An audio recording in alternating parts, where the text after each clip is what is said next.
L'État, c'est moi. Aussitôt qu'un roi se relâche sur ce qu'il a commandé, l'autorité périt, et le repos avec elle. Il est bien plus facile d'obéir à son supérieur que de se commander à soi-même, et quand on peut tout ce que l'on veut, il n'est pas aisé de ne vouloir que ce que l'on doit. Les empires, mon fils, ne se conservent que comme ils s'acquièrent, c'est-à-dire par la vigueur, par la vigilance et par le travail. Tout l'art de la politique est de se servir des conjonctures. À qui peut se vaincre soi-même, il est peu de choses qui puissent résister. Le dernier argument des rois. Ultima ratio regum. La fonction de roi consiste principalement à laisser agir le bon sens, qui agit toujours naturellement et sans peine. Les règles de la justice et de l'honneur conduisent presque toujours à l'utilité même. Encore qu'il soit de la probité d'un prince d'observer indispensablement ses paroles, il n'est pas de sa prudence de se fier absolument à celle d'autrui.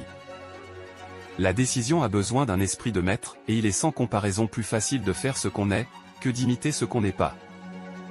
Il faut de la force assurément pour tenir toujours la balance de la justice droite entre tant de gens qui font leurs efforts pour la faire pencher de leur côté. Cette douceur qu'on se figure dans la vengeance n'est presque pas faite pour nous, elle ne flatte que ceux dont le pouvoir est en doute. Il est d'un petit esprit, et qui se trompe ordinairement, de vouloir ne s'être jamais trompé. Le travail n'épouvante que les âmes faibles. La gloire n'est pas une maîtresse qu'on puisse jamais négliger, ni être digne de ses premières faveurs, si l'on en souhaite incessamment de nouvelles. Quand on s'est mépris, il faut réparer sa faute le plus tôt possible, et que nulle considération en empêche, pas même la bonté. En parlant de nos affaires, nous n'apprenons pas seulement beaucoup d'autrui, mais aussi de nous-mêmes. On ne fait jamais rien d'extraordinaire, de grand et de beau, qu'en y pensant plus souvent et mieux que les autres. Quiconque pardonne trop souvent punit presque inutilement le reste du temps. Les hommes naturellement ambitieux et orgueilleux ne trouvent jamais en eux-mêmes pourquoi un autre leur doit commander, jusqu'à ce que leurs propres besoins le leur fassent sentir.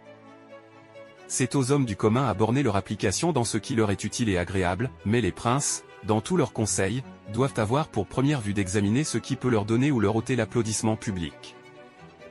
Nous devons aux règles mêmes et aux exemples l'avantage de nous pouvoir passer des exemples et des règles. C'est sagement fait que d'écouter tout le monde, et de ne croire entièrement ceux qui nous approchent, ni sur leurs ennemis, or le bien qu'ils sont contraints d'y reconnaître, ni sur leurs amis, or le mal qu'ils tâchent d'y excuser. N'ayez jamais de favoris, ni de premier ministre.